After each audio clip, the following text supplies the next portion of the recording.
you've been in public office for over 30 years. I have, Here in the yes. state of Connecticut, many of them here in New Haven. As you finish your third term as mayor, your third two-year term, what do you feel like your successes are at this point? Well, you know, we've done a number of things that I believe are really successful. We've improved our graduation rate. When I came in, the graduation rate was at about 68%. It's now at 80%. We've reduced the number of expulsions and suspensions that we have in New Haven public schools. How do you do something like that? That sounds like a big goal and a lot of achieving, but how does it happen? So one of the things that we worked on is a program that we developed called Community Youth Stat. Okay. And so we identified the young people who were most likely to get in trouble, most likely to skip school, who are returning to us from the criminal justice system, from the juvenile justice system. And we wrapped services around them. We found a way for the social workers in the community as well as those in the schools to talk in real time together, to jointly plan, and we made sure that all of the people in the building as well as in the community could really monitor and work with our young people who were more disengaged. So when you wrap around services, does that mean help with homework? Does that mean food? Does that mean if they're in a one-parent household?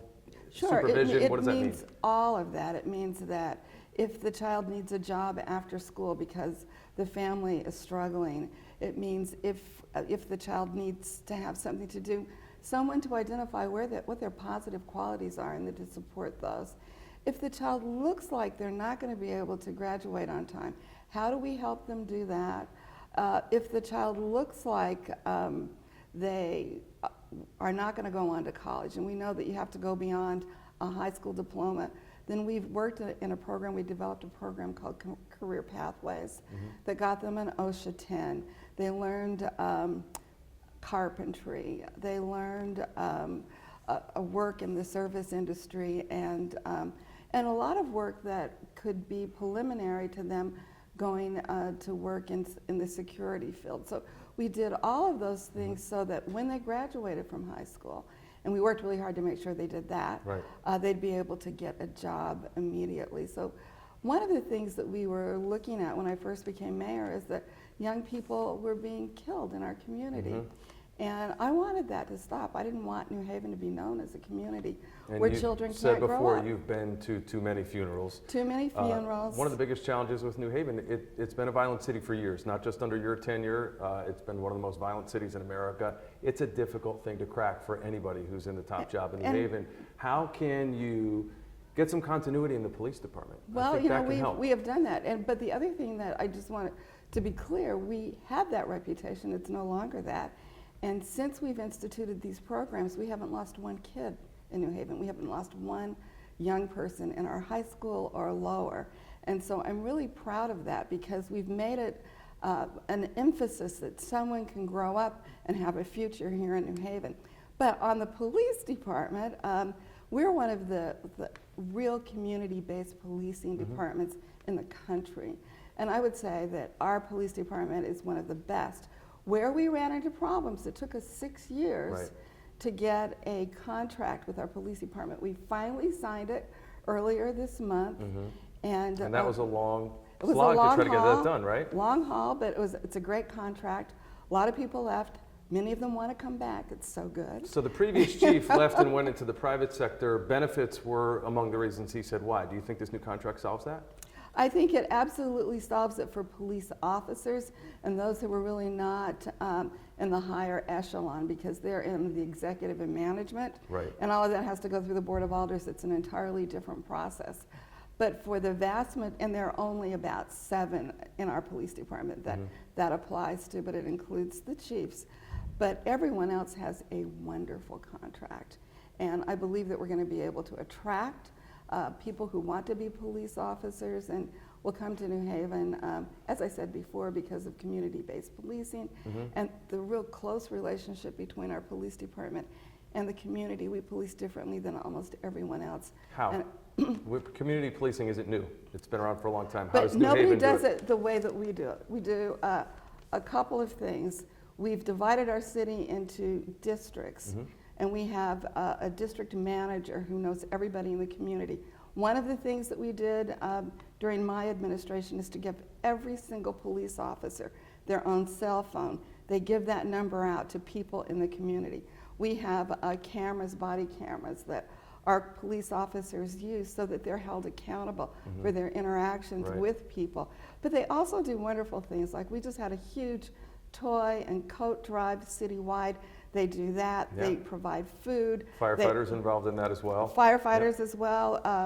And so all of the people who provide public safety services in our city feel like, even if they don't live in New Haven, that they're members of this community and support it. And I think that's it. It's that interaction, that relationship that makes a difference.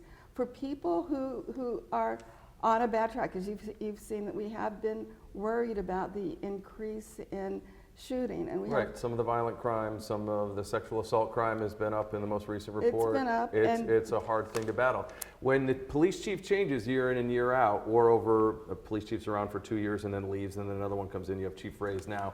Is there something the Board of Alders or the next mayor can do to say, look, we need to sweeten this contract or at least give them more stability so they can stay a little while? Well, as it stands now, the police chiefs do have a four-year contract. But what you want to make sure, because these are really excellent people, as I've said before. Chief Ray's.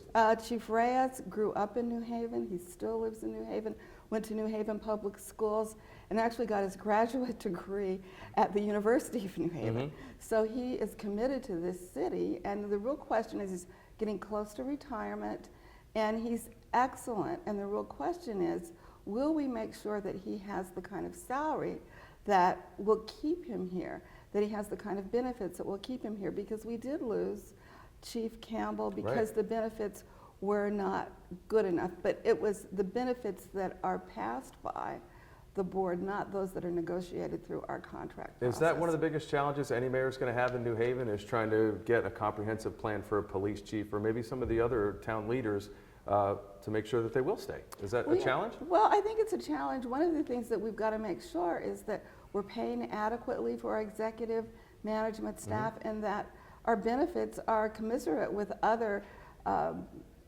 folks who provide those roles in other cities. And so I think that's really important. But as you know, most of our urban cities in Connecticut don't have the resources to take care of themselves. We're very dependent upon the state of Connecticut, and making sure that the state of Connecticut, through its budgeting ability, understands the relationship. All of the services are in our cities.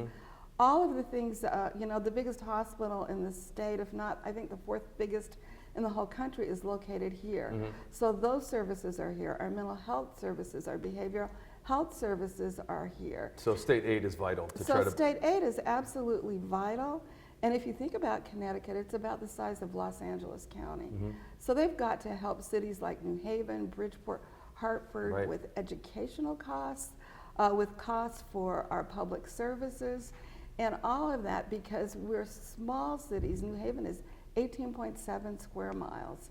And most cities, like, think about Houston's the size of Connecticut.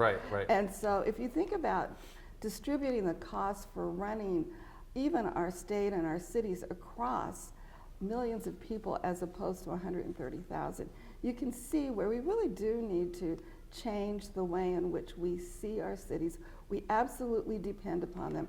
And so we've got to make sure they have the resources to run appropriately. Let's talk about education once again. Another position that continues to turn over is the superintendent. Absolutely, There was unfortunately. And that's a struggle, because you want to keep your graduation rates on the rise, you want to keep truancy under control. It's difficult. The biggest battle, it seemed, for Superintendent Burks was trying to take care of the finances of the school. She was trying to make cuts to make the budget better, but that ended up roiling a lot of people. So she ended up, being forced out. How can you keep a superintendent in place as well? I'm sure that's a challenge. Well, it's absolutely a challenge, and it really goes back to resources and making sure those resources are there.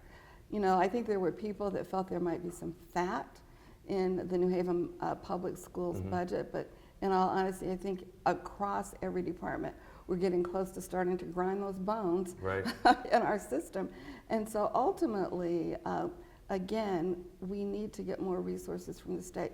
The state actually provides, through the Educational Cost Sharing Grant, the largest donor to our public schools, but it's got to keep up with the times. Right. And there's got to be a commitment from the Board of Education itself to work with the head. The Board of Education and the superintendent really need to be working together lockstep. Even when her hiring process took place, that was contentious even before she took the job, I read. So do we feel like we're in a better place now with the superintendent who's in place? Well, currently we have an interim superintendent, Mm-hmm. and it will be up to the Board of Education to decide the process going forward to select a new superintendent, or if they would just like to keep the person who is providing the interim role right now. And so I think that, you know, in all honesty, that whatever it is that the Board of Education decides to do is that they make a commitment to that person, that they will be in it for the long haul, because as you point out, all of this turnover really is not positive, and in spite of that, we're doing well. But we could do so much better. Absolutely, and if you're weren't. worried about finances, to pay a superintendent to leave ends up hurting your bottom line as well. Well, exactly, and To you know, finish out a portion of her contract, come up with the agreement, and then you have to bring somebody else in. I think that's absolutely right, and so, you know, my suggestion to the Board of Education, which I will no longer be on, is to make sure that you have stability so that you can sustain the growth that we've made in spite of the fact that we've lost 2 superintendents in about 2.5 years. That's tough. One of the other challenges for all of our cities in Connecticut, affordable housing is difficult. Should there be, in your opinion, more strict guidelines when a developer comes in and says they're going to develop New Hallville, but there's got to be a larger percentage of affordable housing included with these high-end rentals? Well, you know, one of the things that our Housing Task Force looked at is a provision that can be passed by our Board of Alders for inclusionary zoning, so that whenever zoning has to change and someone's going to build apartments in particular, that you will then require that a certain number of those be affordable. And the city could have that, right? Absolutely. Yeah. So it's just a matter of, it was recommended to the Board of Alders through this task force. And so they're going through the process of actually developing an ordinance. So that will be something that we'll be able to, a tool we'll be able to use in the future, the city will be able to use. And moving forward, how long does something like that take? It's just one of those things that it takes how long it takes? Well, it takes, you know, you have to get a supermajority in order to pass an ordinance in our city. And so it has to go through public hearing process. Some of that was done, and it goes through a number of committees, and those committees determine whether or not if everything works perfectly, it takes a minimum of 3 months to go through the process. And it may take longer, depending upon whether or not it's difficult to get the supermajority that's required to pass an ordinance. Has it been a difficult battle as far as trying to create affordable housing in New Haven? Because it really is. New Haven is very much a microcosm of the state of Connecticut. There are plenty of haves and there are plenty of have-nots, and there's a big gulf in between. Is it difficult to try to get something through the Board of Alders when it comes to affordable housing? You know, I don't think it's really that difficult. And for many years, we were trying to get developers to come here. We were paying them to come, and when you do that, then you can ask them to provide more affordable housing. So if you think about where it all started, the 9th Square development, and it was when I was on the Board of Alders, it was a while back. The 1980s, I think. Yeah, it was a while back. And so we were able to get almost 50% affordable housing. 50%? Almost 50%. And so now, if you look over towards the hill to downtown, we're able to get between 20 and 30% affordable housing in those projects. And so some of the newer projects that we see downtown, we've been able to get 10 to 20%, but that's through tough negotiating. It would be much better if there were other ways in which we could do that that didn't require that. We are going and have gone, I've gone for 2 years in a row, and hopefully the new mayor will do this, to HUD in Washington to get resources for one of the Hill projects that we are looking at, the Church Street South project. Okay. And that helps as well, so that if you can get subsidies, that's another way in which you can entice a developer to build a multi-income project, which I believe are the most successful projects and those that we need, so that we have economically integrated communities in New Haven. How do you feel about the progress being made with Yale New Haven and trying to hire local residents as part of the behemoth that is Yale University and help share in some of the prosperity of the university? Well, the university itself has done a phenomenal job. They said they would do 1,000, with over half of those coming out of our communities of need. They didn't quite meet the mark on the communities of need, but they have renegotiated with New Haven Rising and with Unite Here, another agreement that provides for training and other kinds of opportunities for people who live in New Haven who want to work at the university. It's probably one of the few contracts like that in the country, so I'm really pleased with that. Yeah. And then if you look at Yale New Haven Hospital, as I had mentioned, they're the fourth largest hospital network in the country.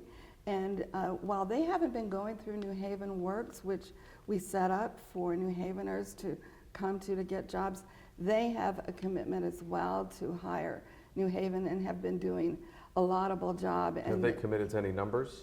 They haven't committed to No. numbers, and so that's one of the things that I'm hoping the next administration can get them to do. Last question.